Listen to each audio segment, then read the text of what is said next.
Welcome back to Ferocious Education. This is Zed. Today we're going to be talking about Wish. Now, we did talk about Wish before multiple times, but today we're going to be bringing new pieces of information towards Wish, due diligence, technical analysis, and what I think about this one. So without further ado, let's jump right into this one. So Wish. Wish here does have a few updates in relations towards this one. One of the latest ones was actually on July 22nd, and the July 22nd announces that the second quarter results will be actually told on the August 12th date around 2 p.m. PT or 5 p.m. ET Eastern Standard Time. Now, relating towards this one, there was actually a previous news relating towards the July 12th, which appoints Farhad Kasey as the CTO.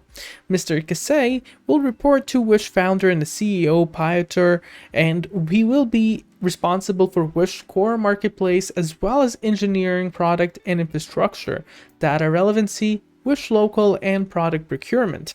He will also drive the development of new technological solutions.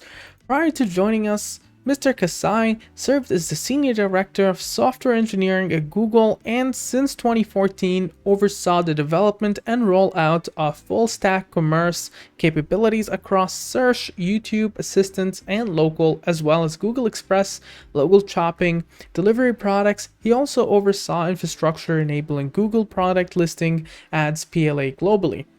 Now, before moving on forward, if you'd like to see more contents like this, make sure to click the subscribe button on the bottom right corner and leave notifications on.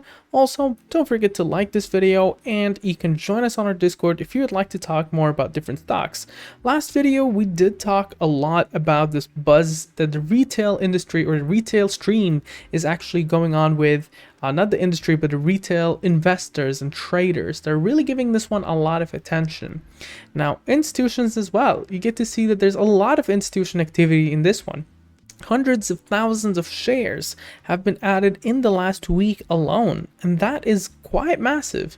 Taking a look, for instance, into Schwab. Schwab added it to multiple ETFs. You're taking a look into IEQ Capital or IEQ Capital LLC, adding 357,000 shares. And this one here, I'm not even gonna, I think it's Alliance Bernstein, is around 183,000 shares. That's a lot of shares around there, showing massive institutional buyers. Insiders, however, you get to see a sale here from Sarah Devang, selling at $9 per share, around 3,000 shares. So it's a very small portion from their 73,000 shares, so that's something to keep in mind. In terms of short interest, this one does exhibit high short volumes, up to 42% on the 29th, but if we were to go back towards the short float, we see that it's only around 7.89%. So there is a difference between the short float and the short volume. So the short volume usually indicates whether the short activity itself is increasing or decreasing, and you get to see that in fact it is increasing based on the short volumes.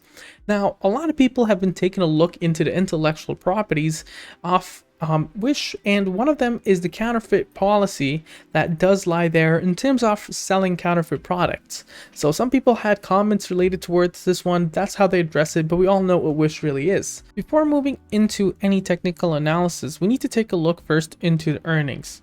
We get to see in terms of earnings, you get to see that quarter per quarter, we see a good actually increase generally in 2021 and 2020, so in the last few. So currently you're probably expecting somewhere around the realm of around $750 million in revenue. Now, if you were to go back towards here, the Q2 guidance, you get to see that their low is around 715 million and their high is 730 million, with the year-over-year growth being 2 to 4%, so very much still flat. The adjusted EBITDA is expected to be at 8 to 7%. That's around 60 million loss to $55 million or $55 million loss respectively. So that seems to be their Q2 guidance. The longer term financial targets revenue growth is around 25%, with gross margins of 70 to 75%, that with adjusted EBITDA of 20 to 30%. That's very, very optimistic, and hopefully we get to see that that actually does meet or is met at some level. Let's move on towards technical analysis. So on a 1 month, 1 day perspective, we're starting to see that the MACD is actually curving upwards, which is a very, very bullish thing.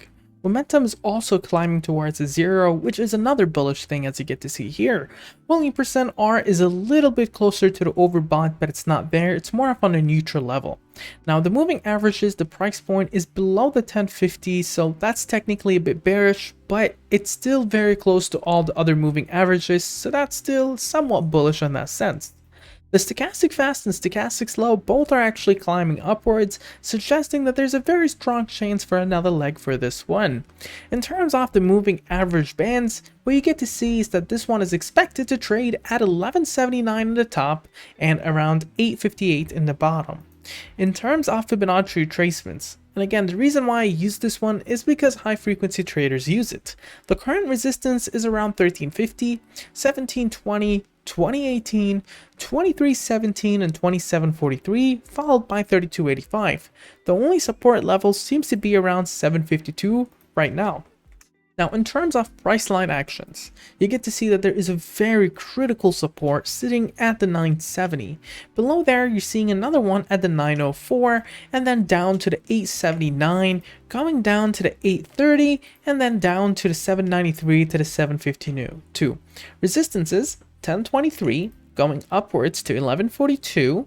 From there on, you're seeing around 1269, a very critical and strong one at 1498, followed by 1547, and then up to 1666, going up to 1879, 2018, 2215, $24, going to 2572, 2711, and then going up to 2830, and then upwards to around 3035 and 3153, followed by 3281.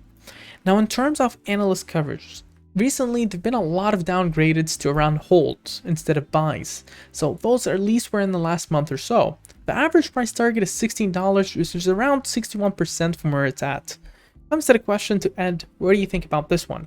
I definitely think that this one could pull off a successful move towards a profitable quarters, but at the current times, I believe that the next quarter will definitely be negative, but I do think they have a very strong potential of beating it, and if they do, the price would definitely run. What do you think about this sticker? Make sure to mention down in the comments below. Share, subscribe, and like, and have a wonderful day. Now, if you're still here on this video, make sure to drop down below and join our Discord. We have a lot of different things going on, including, for instance, members that gives picks for free. It's not pump and dumps, we just things we think about, swings, etc. We also have really exciting bots. You can actually use those ones. For instance, we're just testing out this bot, for instance, that gives you Fibonacci resistance points, activities, etc. And we have a bunch of free things, totally free. We run on tips here, and you can ask me questions, suggest stocks, etc. It's a really nice community that has been growing up very fast at a very good rate, and it's totally free. If you would like to join that one, feel free to do so in the description below, and have a wonderful day.